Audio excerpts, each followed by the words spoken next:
This is Steve Ridgel, and this weekend I'm going to be up in Kansas City, and I'm going to be speaking at a Unity conference. Several years ago, a number of the Churches of Christ, which is kind of the particular tribe that I'm associated with, that I grew up in, there were a lot of them up there, and they knew of each other, and they would often pray for each other and want each other to do well, but they realized they didn't really know each other. And so they started this Unity Conference, and it started primarily between Anglo congregations and African American congregations. They wanted to not just root for each other, not just pray for each other, not just wish the best for each other, but they wanted to actually know each other, and so they could really work together for kingdom purposes. And so they've done that for a number of years, and it's been very successful. This year they decided they wanted to broaden it out a little bit and together be together praying about, worshiping, and learning about how to expand the kingdom, how to do better at sharing their stories with people that don't know Jesus. And so, of course, obviously, they picked a number of themes to kind of work through, and they decided on one from 1 Peter 3:15. Always reverence Christ Jesus in your heart. Be ready always to make a defense or to be prepared to answer for the hope that's within you with gentleness and respect.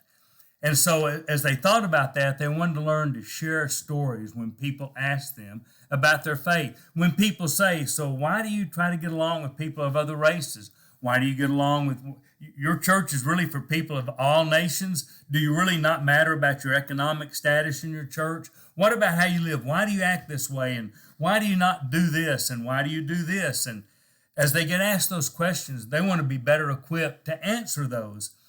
And so they talked to me, and so I'm going to get to do, I think in total there's probably 7 sessions, 3 speakers, and I get to do 3 of those. Friday night, I get to do a session on always being ready, how you learn to tell your story, how you frame your story. And we're primarily going to take that out of the 4 times, twice where he records what he said, twice where he writes. The Apostle Paul tells his story, and you can learn out of that how to tell your story. And so we're going to work with them on that. Saturday, I get to speak on what is the hope that we have. And we're going to talk about that God did not make the world as such a mess right now. God made a perfect world. We messed it up. God is going to restore it, and he is doing that through Jesus. And someday we'll be in a perfect world again, full circle. And that's the great hope we have. Hope to get through this life because of Jesus, and hope to live in that perfect world with God forever when Jesus comes back to bring us home. That's the great hope that we have. And then I even get to do a youth session. I know you're thinking, you got to be the oldest guy ever to speak at youth rallies. Yes, I am, and thank you for that. But I am going to talk to youth, and we're going to talk a little bit about the story of Legion, how Jesus is not afraid of your demons. The name of the talk is actually Demons, Pigs, Jesus, and You.